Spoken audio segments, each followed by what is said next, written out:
We have attained the quorum. Let's make a start. It is about time to make a start.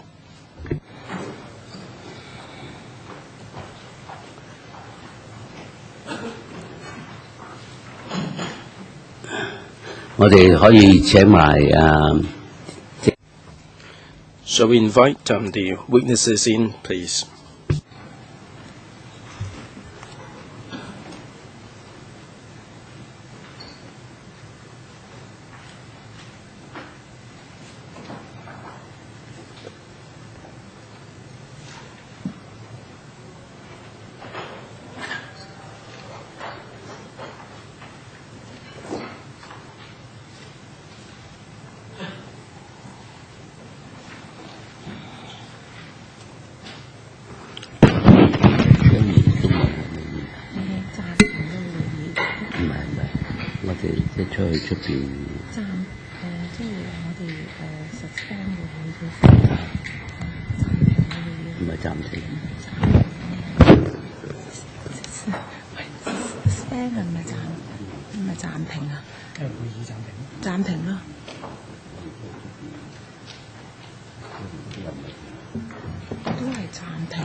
Welcome, PAC members, Director of Audit and his team, and Commissioner and his team. Welcome other members to the PAC meeting. Ladies and gentlemen, we convene this public hearing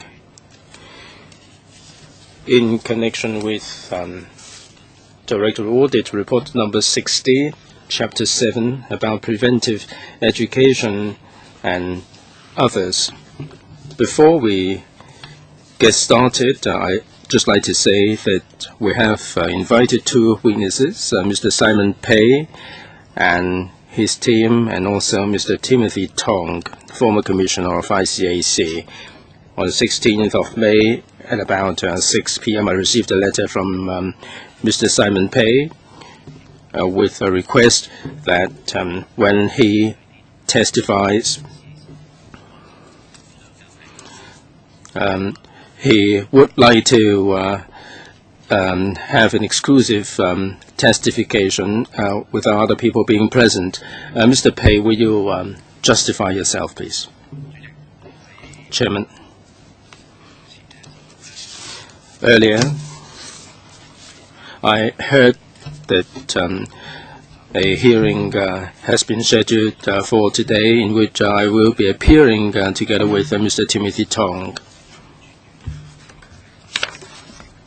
I have sought advice from the DPP, and according to the DPP's advice, I wrote to the chairman of the PAC on May the 16th, stating the undesirable arrangement. If I may be allowed to brief members on the content of the letter. I mentioned that I will be working in cooperation with LIAW because on my part I do have the constitutional and legal responsibility. Second,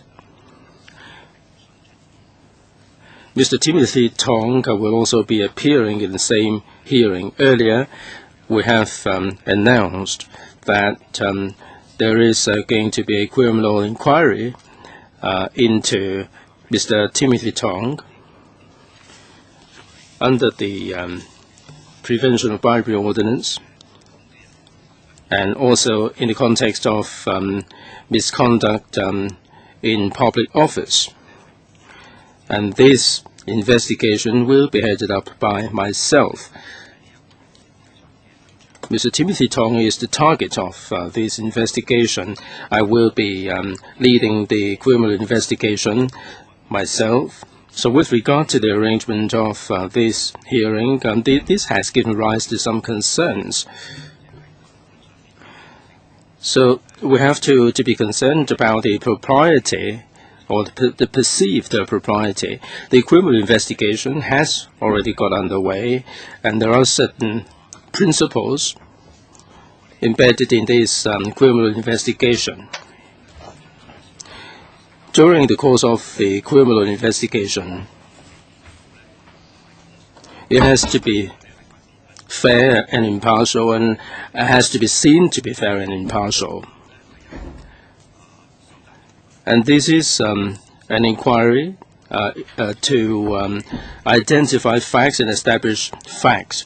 Regarding the person being investigated, if he is invited to attend a public hearing like today, in which we would anticipate questions directed at both sides, and the questions and replies during the hearing will have bearing on the criminal investigation.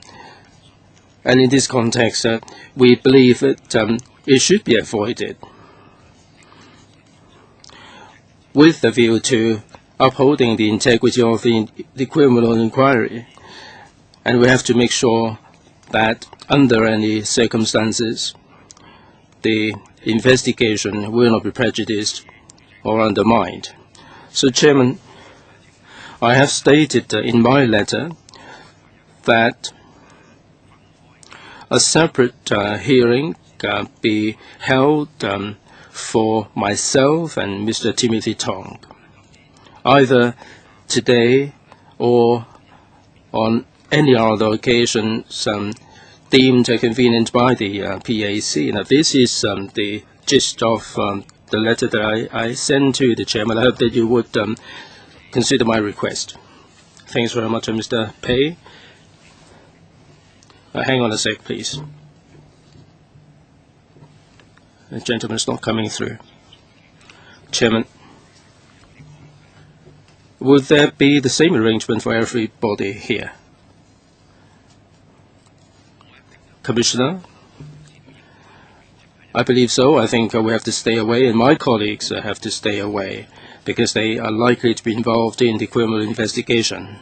Right, let's adjourn the meeting briefly for us to decide whether to accede to Commissioner Pei's request. Will you stay here? Members, will you proceed next door?